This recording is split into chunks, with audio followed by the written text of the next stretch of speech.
Hey guys, Drifter here. Welcome to Black Ops 3 In Depth. In today's episode, we're going to be reviewing the BRM LMG. This is the first LMG you unlock, and it's probably the least popular one, which is sad because it's such a fantastic weapon.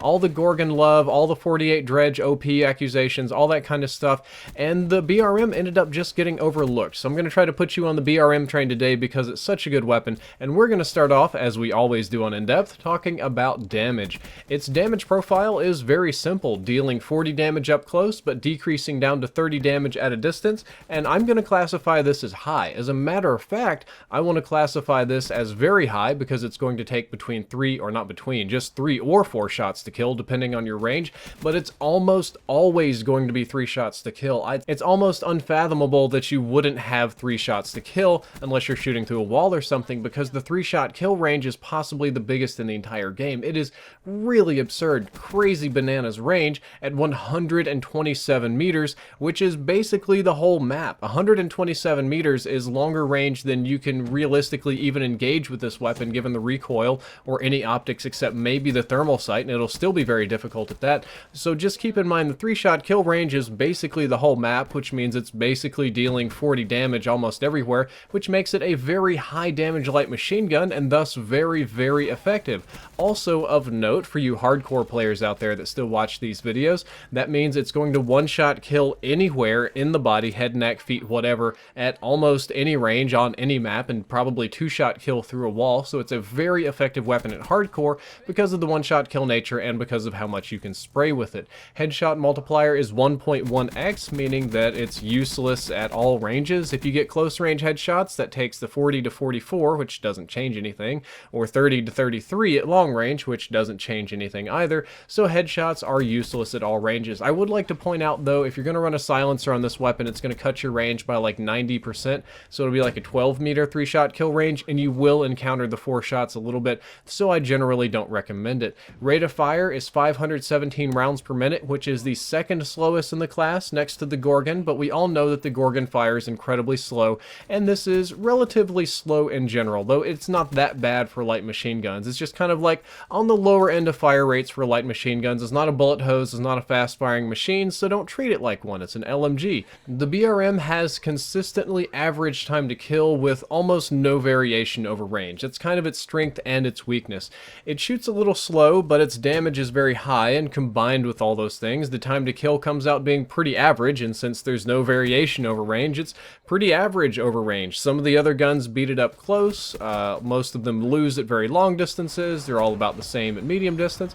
It's just very, very average and very consistent, but I do feel that consistency is a good thing. A lot of players are very greatly attracted to consistent weapons where they can count their shots to kill, and it always kills in a certain number of shots. Magazine size is 75, extended mags is 105. I think this is very good for a 3-shot kill weapon. That's 25 people you can kill without reloading if you have perfect accuracy, but realistically, magazine's huge. It's an LMG, it's suppressing fire, not going to have an issue with that. Your reload time is a little slow, but we'll talk about that later. The iron sights are workable. The iron sights are really great up close. They're pretty good for medium range, though I do find them a little bit hard to use at long range, and because of the long range nature of this weapon, I am kind of always going for long range engagements that maybe I shouldn't be doing with iron sights. I generally prefer optics on the weapon, but on a small or medium range map, the iron sights are very workable and very usable. Recoil is moderate. Unfortunately, on this weapon, recoil is definitely not low. It does have a tendency to kick up and wobble to side,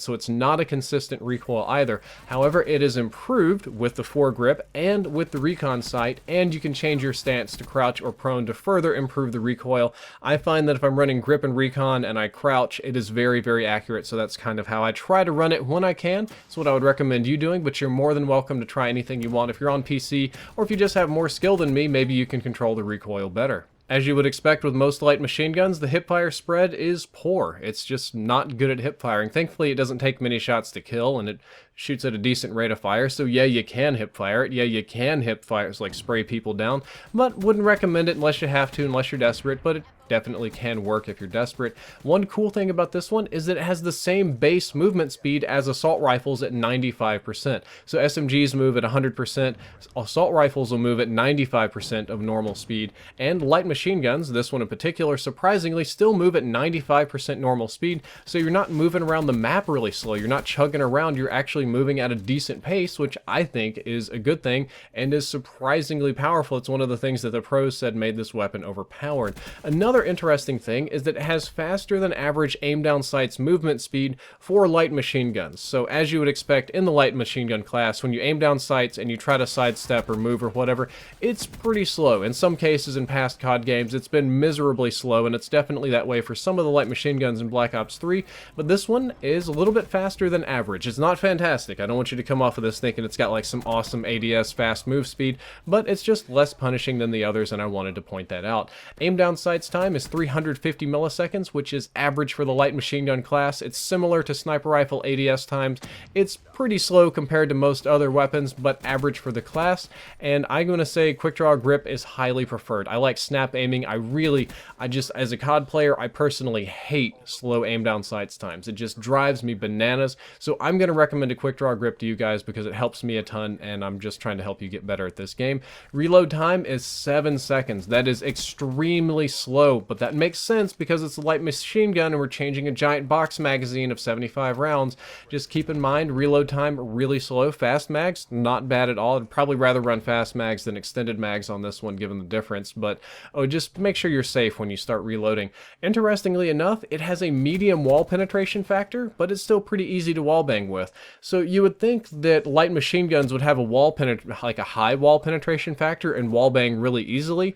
Just happens to not be the case. It's got medium, same as some machine guns and assault rifles, but because of the high base damage and because of the giant magazine, it's still pretty easy to wallbang with. Medium's not too bad. And now we're moving into the last part of the in-depth episode where it gets a little bit more subjective. To me, this feels like a very standard high damage light machine gun. There have been weapons like this in many Call of Duty games past, like a standard light machine gun, kind of like most games. They have like one normal assault rifle, one normal SMG, one normal LMG. This is the normal LMG. It doesn't do anything special.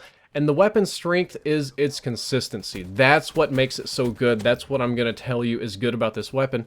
3-shot kills all the way up to 127 meters is pretty awesome. And with 4 grip and some other stance modifiers or whatever, it's very accurate. And not very accurate, but it's controllable. And you can realistically get 3 shots if you shoot, 5 or 6. It's not that hard to do. And it's super consistent. Everybody loves that consistent feel. I did not have a hard time getting gameplay with this weapon. I thought it was kind of poopy at first, but after using it, I was kind of surprised. If you want to use a weapon for suppressing fire, if you want guaranteed 3-shot kills on any map, if you just like normal LMGs instead of the really crazy ones they've mostly given us for Black Ops 3, this is the weapon for you. And I just want to say it's strong. Like, don't underestimate this weapon because it can definitely shred people. However, it does have a weakness, and that weakness is it lacks specialization. The weapon doesn't really do anything special, especially compared to some of the other LMGs, like the Gorgon, we all know is a 2-shot kill at any range. The 48 Dredge is a 6-round burst, hyper-accurate, super half-fast fire rate LMG. The Dingo has been changed considerably. It's got some different movement modifiers now, so that's the fast LMG. This one doesn't really do any of that stuff. It doesn't have a special fire mode. It doesn't have that high damage or that low a rate of fire or move that fast or do anything really unique or awesome. It's just very average, and I think that's why people overlook it, except for the fact that the very average performance is kind of good in this game. In a game of, we'll say, inconsistencies, having a very consistent weapon is, in my opinion, a very, very good thing, and that's why I would recommend it to you. As for what it's best with, I feel that it's best with optics of some kind, whatever you want. Personally, I go for BOA or Varix. RECON is very nice too because of the recoil reduction, but it's whatever you want. Quick draw grip is very nice on this weapon. That helps me snap aim, and foregrip is optional depending on the map size, depending on how good you can control the recoil, but it doesn't need very many attachments. I'll talk about perks and specialists a little bit as well. Fast hand's very nice. I feel that I definitely don't run overdrive or overclock or anything like that with it. With almost every LMG, I'm going to be running flak jacket because I'm very immobile. I'm a big target. I like kind of tanking explosions, and I feel that it's going to work best with a tanky specialist, like somebody to where you can turn on your active armor, or like Ruin where you can ground pound, or something just like a more defensive type of specialist. The offensive abilities you're not going to need very much because your giant LMG is already your offensive weapon. So just whatever type of specialist ability you want, as long as it's defensive, I think will work very well for you. And guys, that is the end of this in-depth episode. I hope that you've enjoyed it. I hope that you learned something useful. If you did, don't forget to like, favorite, and subscribe. The previous episode was about how smoke grenades are actually amazing, and I would very highly recommend that one. Got some very unique information in there. And in the next episode, we are going to be moving on to reviewing the Dingo LMG. Drifter out.